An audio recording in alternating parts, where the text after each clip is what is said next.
And we are live. Happy Halloween, Mystery and Thriller fans. I'm your on-air host, Sara DiVello, and I am so excited to close out our Halloween extravaganza with Erin E. Adams, here to give us the inside scoop on her brand new red hot book, Jackal. Erin, welcome to Mystery and Thriller Mavens. Tell us about this book. Hi, thank you so much for having me.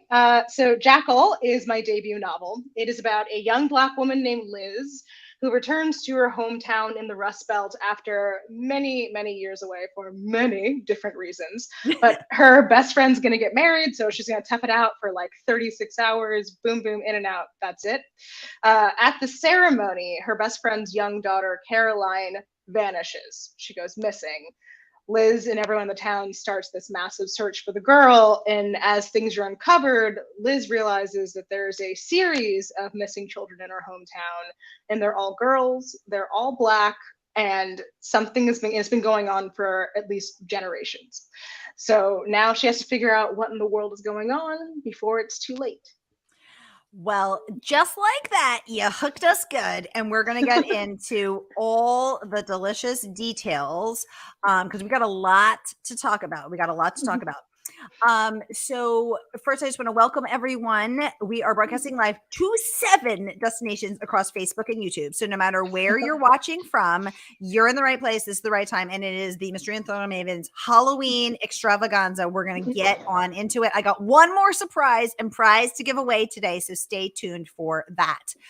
If you have been here before, you know the drill.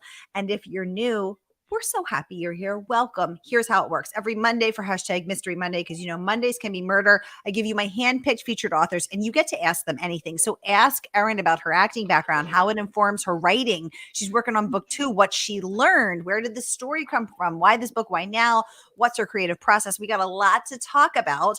And as you can see, I am in costume. I am a flapper girl detective here to investigate all the best mystery fiction. So we are going to get into it. Type your questions in the comments. I'll get them right over to Erin. Chelsea, welcome to the conversation, saying hello, everyone. Sherry, welcome to the conversation, saying congratulations on your debut book. So Thank you, Sherry. For those who are fans of the show, Aline Cogdell was on 2 weeks ago, and she picked Jackal as one of her favorite books of the year. She's a reviewer for Publishers Weekly, Shelf Awareness, and the Sun Sentinel. Congratulations on that, Erin. And Aline is not the only one who is raving. So let's get into some of the amazing praise that your book has, has earned. I'm going to pop them all up on the screen so we can read them together. And then we can wow. You were like, I was not prepared for that. It's a nice surprise. That's what we're here for, Halloween surprises. Okay, let's kick off with, and then Sherry, I'm going to get right to your question right there. So with Paul Tremblay, who deemed this a heady, page-turning, all too relevant reinvention of the return to home horror story, truly gut-wrenching and frightening. So first of all, congratulations on that amazing review from Mr. Tremblay. Erin, what do you think the secret is to writing something that is truly gut-wrenching and frightening? Because it's actually hard to write fear without being corny, without, it's hard to write. Yeah. What have you learned? What do you know? Something that I use a lot in my writing, especially when I get stuck, and I think that's why the horror elements work in Jackal, is to remember that all of your characters are people with bodies, and that their bodies at any given time are going to be going through something. So for example, if I get stuck in a scene, I'll always drop back in and be like, how does my protagonist feel right now? Like, is she cold? Is she sweating? How do her hands feel? What does she smell? How does she feel about the smell? And kind of gets it back into the body, into the visceral, and then usually from there, you can get right back into it. Do you think that that's because we all know how it feels to be scared? Yeah, I mean, definitely. I think it's that we know what it feels like to be scared, and that even if we experience the manifestations of fear, like maybe not maybe if we other way around, sorry. Even if we are triggered by fears differently, the manifestations can be similar across the board. And so we know when someone's, even, we might not be afraid of the woods, but if our character goes in there and her throat dries up and her hands get clammy, like, we know what's going on. And do you think that your background as a trained actor has played into that? Is that sounds like almost like a stage technique, even though I don't know squat about acting? Yeah, definitely. It is definitely something that I've learned to do as an actor. It's something where your body is your instrument. So like if you're feeling out of it in a scene, or I would use this kind of feeling of like, acting from where you are that day, especially when it comes to auditions. Like Ooh. it was like totally game changing for me. So for example, like, let's say that I have an audition at like 9 o'clock in the morning and I had to get up at 7 in order to get ready and like get down to the place for casting. And like, I'm really tired. And I'm just like, you know what? Just do it tired. Do the scene tired. It's like once you allow yourself to be where you are, you get out of it. It's like, you do your first couple beats. You're like, okay, this character's tired. Like I'm tired. And then you move, then usually the circumstances or what's going on in the scene will kind of pull you out of it because you stopped fighting that feeling so much. Ooh, that's so fascinating. So even if the scene is not a tired person, even if it's like a perky cheerleader, you're going to play it as a tired perky cheerleader. Yeah, at least for the first beat or two, which is also just interesting because everyone's come in there and like just trying to turn on per se. And if you're just going to be present, it's like, how does a really perky person be tired? And that already is far more interesting to watch than somebody trying to be, perky and happy. Like, oh my God, that's really interesting, Erin. I've never heard that. I'm really fascinated to hear that. Thank you for sharing. Okay. This is good. We got some good comments coming in and we're going to get to all of them. Okay. First of all, Sherry wants to know, where did this title come from? So let's talk about, and this gorgeous cover. So let's talk about Jackal. Tell us the story of this cover. Of the title. Yes. So the title really came organically as I was writing. And some of it, yes, is a bit thematic and spoilery, so I can't share too much about it. But the non-spoiler part of it is coming from the Rust Belt. Everything, there's this not idea, but a very real reality of scarcity. And you can feel like everyone's fighting for scraps sometimes, just like, a jackal, like a beast that eats carrion flesh. And then why I chose specifically a jackal is like an African canine. And you're like, okay, so why is that in the Rust Belt? And I just wanted that, discrepancy to be like, well, this is interesting. So that's where the title came from. That is, Sherry, thank you for that great question. Yeah, thank you. Gave us this juicy answer because as someone who's from Philadelphia, like as a Philly girl, so the opposite end of the state, I've noticed that the sense of that, first of all, a sense of scarcity pervades and feeds and fuels fear, and the idea that there's not enough for everybody. It drives a lot of different behaviors in a lot of different scenes, including politically, including the business world, including professionally and personally. This idea that there's only there's not enough and we've got to fight over these scraps. So that I love knowing that essence is what fueled this creation of this entire story and the title. Yes, absolutely. Sherry, thank you. Okay, I want to get over now to Sherry, great follow-up question. I'm going to hop over to Linda, then I'm going to go right back to you. Linda saying, describing fears certainly makes it feel real for readers. Erin, what's the scariest book you've read? What has felt real scary to you? The book that I had to, so when it comes to books, I'm actually not that easy to scare. Movies, totally different. Any scary movie I got to watch in the middle of the day with all the lights on. But the last book that I read that really I had to stop reading it at night was House of Leaves. House of Leaves just got to me, man. It is like a book within a book within a book. That was very, very scary. What do you think that author did effectively to scare the bejesus out of you? Yes. So what they was done so effectively was it's so when I say a book within a book, it's the main manuscript is a first person recounting watching a really creepy documentary. And so we're watching this really weird documentary through an extremely unreliable narrator. But then there's all these footnotes that come in from the author, the unnamed author, coming in and saying, okay, well, this is where this person is lying, or this is where we don't quite know what happened, or this is, or like, halfway through you find out that we don't know if the documentary exists at all. And it's just like, and the idea is that the person who watched this documentary and then wrote this account like went mad, and you yourself feel like you're going mad as you're reading the book. Yeah, House of Leaves. That is terrifying. I'm really scared just hearing about it. Yeah. Linda, thank you for the great comment. Sherry, back to you. She wants to know, this is such a great question. What is the most memorable question, Erin, that you have ever been asked, either good or bad? I love that. I've never heard that one before.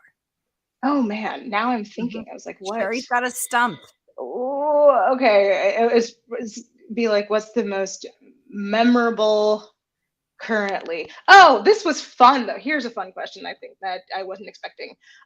For like fall season, somebody asked me whether I was team pumpkin spice or team apple crisp. And I had like never really, I didn't know there were teams, A, and B, I was like, obviously pumpkin spice. What is this apple nonsense? That was my reaction to it. Okay, so I'm embarrassed to say I've never had a pumpkin spice anything. Is that a coffee? What is that?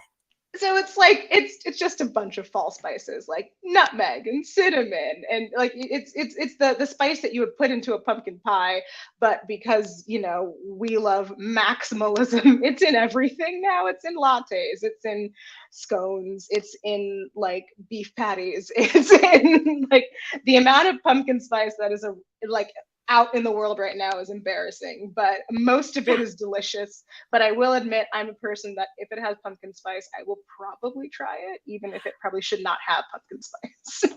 Okay. I'm loving this. So I realize now it's because I'm a summer girl. So I've seen this whole thing, Pamela Pumpkin and Sally Summer. I'm team Sally Summer. I am living in the wrong climate. I need to be living in some like tropical warm place where it is summer all year round.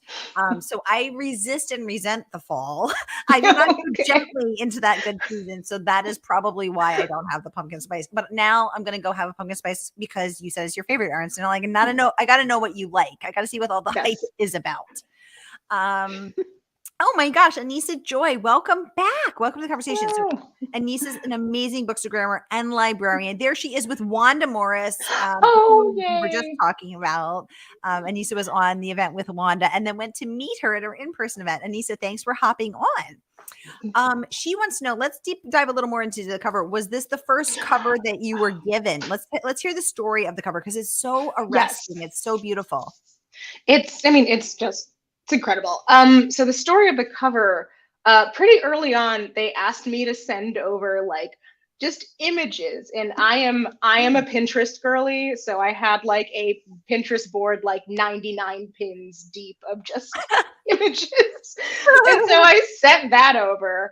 And then they asked me a couple of follow-up questions, like if we go with the person on the cover, what does that person look like? If we don't, what are, some more specific thematic things that you want? And I answered those questions. And then they sent me about, I think it was either no more than 4 or 5 covers. And this one, I remember because this was the last one in that batch, and it like took my breath away. Like, and the other covers were really, they were quite good, but that one was like, no, that's it. And what you see, like this is really like, this was draft 1. Like it didn't really change. Yeah. So this was one of 5 choices, but it was not a close call. It was this. Yeah, it was this by a landslide. Because it is arresting. It is it is breathtaking. You stop and you're like, oh, it's so beautiful and so noteworthy. I love this cover. Anissa, thank you for the great question. Yes. And Erin, thank you for the backstory. Renee, welcome. She's saying hi from South Florida. Oh my gosh, look at that cute little smushy puppy face. Oh, that is a cute bear. Oh. I want to cuddle that puppy right now. Oh, Anissa, I like this question. She wants to know, what is the strangest thing that you have been asked to sign in a book to a fan? I was I'm trying to think. It was the strangest thing I've been asked to put into a book. So a lot, I will say this, like a lot, I just had a signing event in my hometown. And so I had like a lot of like, you know, friends and family coming out to have me sign stuff. And like people would ask me to write like, what's your most memorable thing about me? And I'm thinking back and I'm like, I've known you, like I'm like, you're my mother's friend who I know as a teenager. So it for one person. Yeah, that's so I'm like so stressful. I know. So I think for one person's book, I wrote down like, "Thank you for taking me to school when I missed the bus," which is a true, very true statement in a lot of things. And then somebody was like, "Please write me a letter giving me all the credit for inspiring this book, even though I have done none of this." And so I basically wrote that. I was like, "Thank you for all this stuff that you did not do, but thank you." Oh my God. Okay. Well, that actually seems like a perfect segue for so Erin is our closing act for our Halloween extravaganza. I promised y'all prizes and surprises. So let's get to a surprise and our final prize of the day. So how about this? I will buy the winner a copy of Erin's book, and I will send Erin a book plate. And Erin, will you inscribe it with some weird, funny message? Absolutely. I will just, I'm trying to think. No, I will take my time and really think of something very weird and exciting. Very weird and exciting. So, okay, the winner gets a very weird and exciting. You heard it here on Mystery and Thriller Mavens first. The winner gets a quote, weird and exciting message personalized from Erin E. Adams inside a signed copy of Jackal, her brand new book. Or if the winner has a weird, exciting idea of their own, you can request that. How about that, fam? Let's end on a freaking crazy note. Let's just do it up. Let's do it up. Connie, welcome to the conversation. Nice to see you. She says, definitely Team Summer there. Here. Thank you, Connie. We're all these fall girls out here with their pumpkin spice and their sweater weather. What's so great about a sweater? Is it a magical sweater that takes me someplace warm? It's I don't care for a sweater. They're so cozy. It's cozy. You know what's cozy? A tank top and a soft skirt. Okay, I just don't like sweating. That's the one thing about summer is the humidity. The humidity is not my friend. Yeah, sweating and cleansing your skin. It feels good. I'm sweating too. Linda, welcome. She says she's not a pumpkin spice fan either. Okay, so at least I'm not the only one. Thank you. I'm amongst family here. Renee says time to move to South Florida. I'm ready. I'm packing my tiny bags. Renee's saying she loves the cover too. Oh, thank you. Anissa saying she meant fan, not fam. Yes, I knew what you meant, Anissa. Thank you. She said it's just so gorgeous. Absolutely. So breathtaking. Renee saying, wow. Oh, she wants to know, Erin, what's your favorite Halloween costume? So it's been interesting thinking about this for the last few days. I like when I do dress up for Halloween, I like to go as everyday objects. So what's that? Just like things like a spatula or like a pair of scissors. But my favorite is one year I went as a faucet. I just dressed head to toe in silver and then put a faucet on my forehead like a unicorn. It was my favorite. Wow. Oh my God. That must take some real like finagling though to be. I wouldn't know how to be a spatula or a faucet. Oh, Renee's saying that is so cool. I love that you are. I love that you are everyday objects. That's so fun. Yes. Okay. You guys keep those questions coming. Oh, and I want to share how the winner can win this copy of this weird, exciting thing. So everybody, we are going live to 7 different locations. So that's too much for me to check, I think. So if you could hop over to the Mystery and Thriller Mavens Facebook group and comment on this video that I'm broadcasting in there, so I could look at all the comments in one place, that would be super helpful for me. So just go on over there and comment under Erin's interview video, and what your favorite costume is, and I will pick a winner tomorrow. Erin, let's get back to some of the fabulous praise that your book has earned. Let's hop over to Alma Katsu, who I absolutely love, who has been on the show as well. Former CIA analyst Alma Katsu. Ass kicker extraordinaire. And she says, real horror surrounds us in plain sight, nestled in the hearts of fiends who hide behind the barest of masks. Erin E. Adams takes you on a breathless ride with Jackal, revealing the courage that it takes to stand up to monsters. Alma knows a thing or two about horror and monsters. Yes. So congratulations on that fabulous praise. Thank you. From her. And I want to keep going as well, sharing now from Megan Giddings, author of The Women Could Fly. Mm-hmm. And I want to pop that one up on the screen next. And then I'm going to get to these other comments. She says, a thrilling blend of detective story, turn all the lights on in your house while reading, horror and social commentary about how often women of color, especially Black women, go missing and get little attention. It's an impressive and thoughtful debut. So yeah, let's talk about that. So first of all, in the United States in 2022, we still have a 30% unsolved rate for murders. Yeah. And in cities and areas where the population is predominantly people of color, like Houston, that number skyrockets to up to 50%. We know that missing and murdered women of color and Black girls and women get less media attention and have a less likely to be solved rate. So you are taking you have created a novel based on some real facts. Was that something that you set out to do? Do you want to, or that just did you learn that and wanted to draw attention to it? Walk us through that.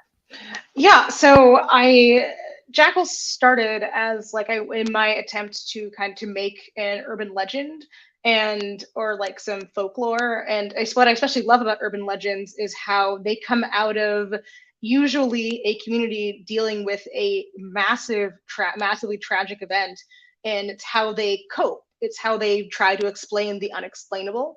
And so thinking about that when it comes to missing and murdered, especially missing and murdered Black women, I'm like, yeah, I want something to attempt to explain the unexplainable and to gradually over the course of the novel, reveal a bit of the systemic failures and a bit of who the real life monsters are and then who the supernatural monsters could be.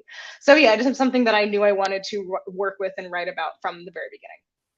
I love that. When I had Tamron Hall on for her debut book last year, she shared that her novel, which is about the murder of 2 young Black women, is actually 2 young Black children, girls, were based on her career as a reporter, which were also 2 murders that she had covered. So I love when novels and stories, immersive stories on the page, are based on real facts, real problems, real issues that exist in our world, and you're addressing them in your story. So thank you for that. What issues are you taking on in your next book, if you're comfortable to share? Yeah, so book 2 is going into the more domestic suspense, domestic horror category. So very much the calls are coming from inside the house, so to speak. And so they're dealing with the more, I would say, the more intimate issues of identity.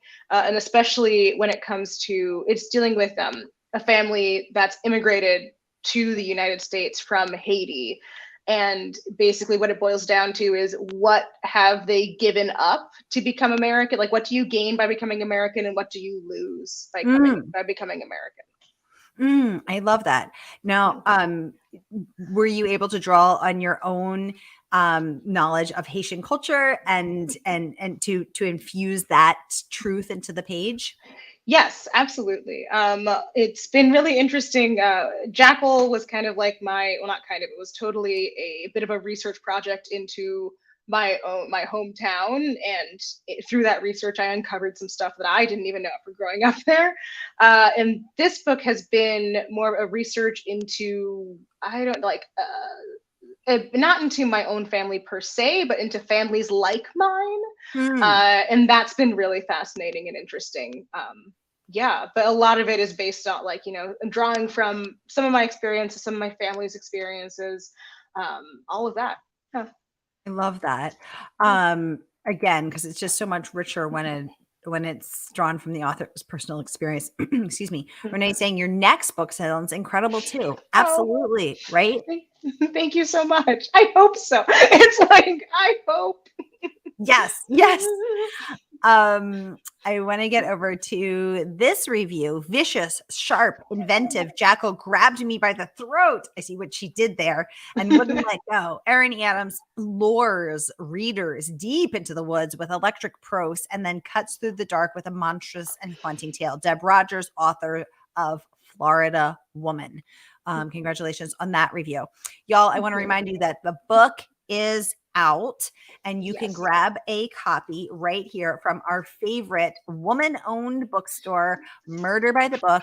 So no matter where you're watching from, you can click. I'll pop the link up so we can all see it together. You can order now and get your copy of this beautiful cover, this fabulous book. Here is the link. I'm going to pop it up so we can all see it together. Here it is. So click and order. Yay. Renee saying, what a fab and what amazing review there from Deb Rogers. Renee, your fellow Florida woman there. Linda saying, so intriguing that your own life experiences drive your writing. Yes. So did you know that you wanted to mine these experiences and infuse them into it? Or did you realize you wanted to be a writer early on? Or it's only now coming to the career later in life that you're like, oh, actually, I do have some stuff I'd like to draw on?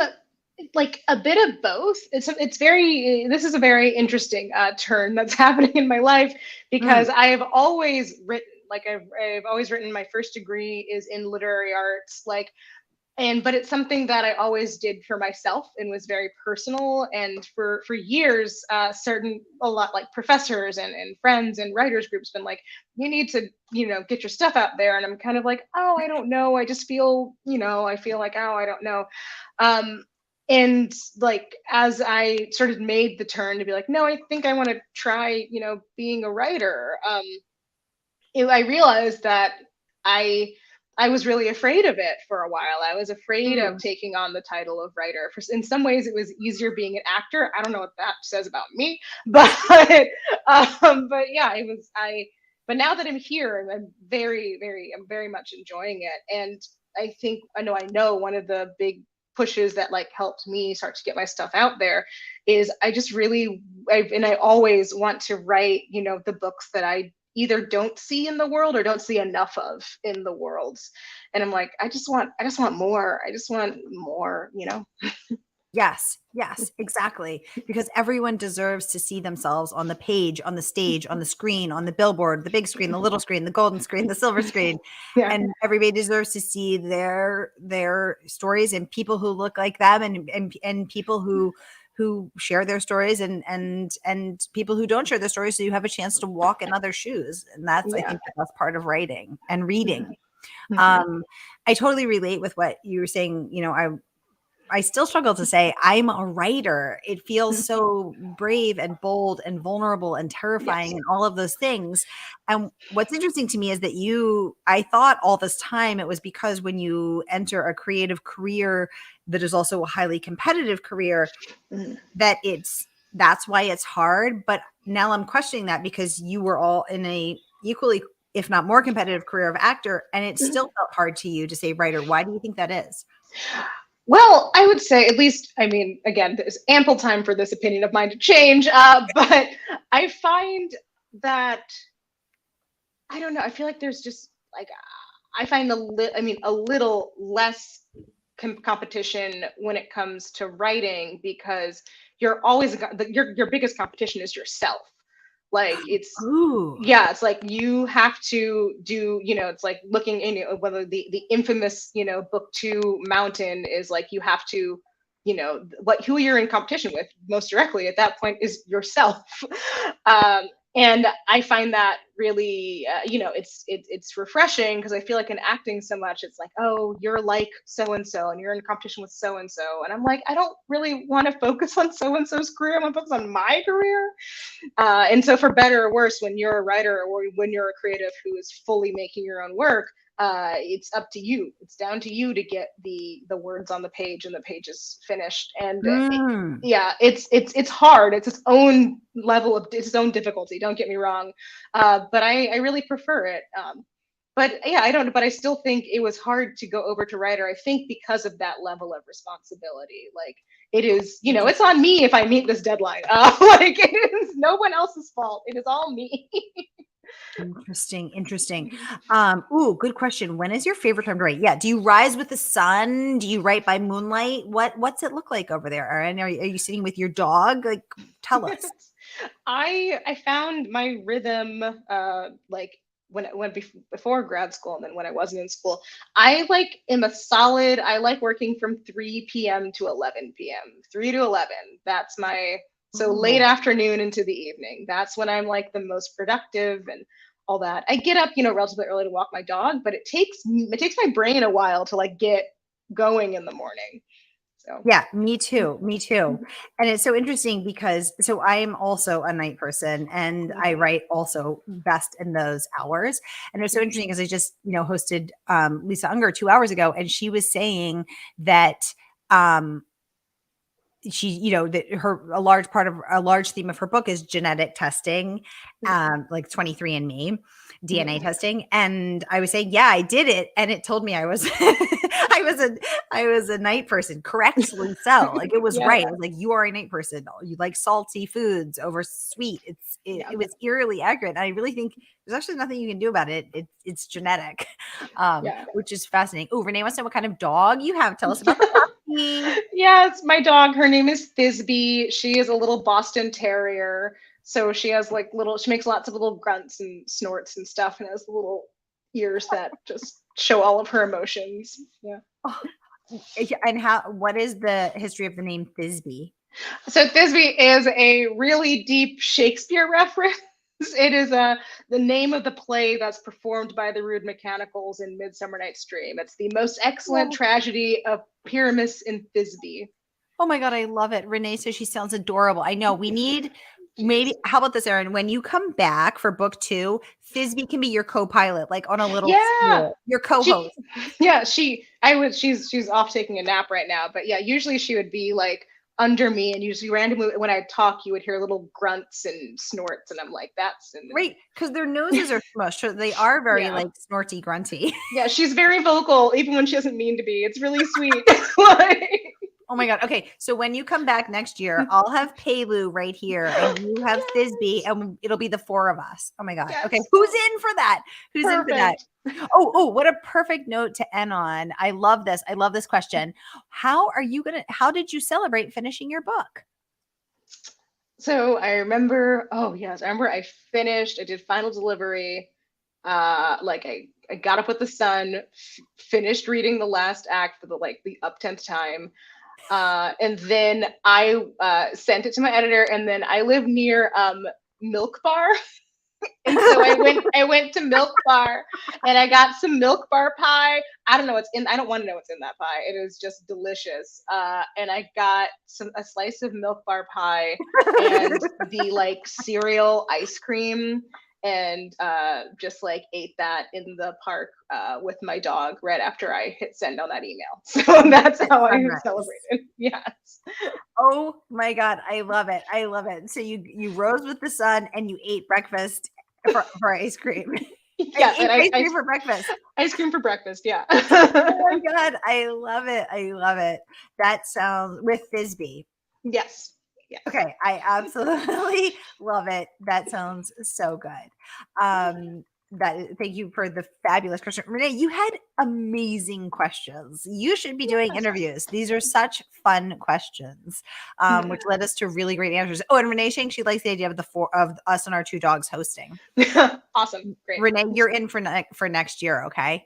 All right, you guys, I just want to remind you, enter the giveaway. Erin will write something, quote, weird and exciting.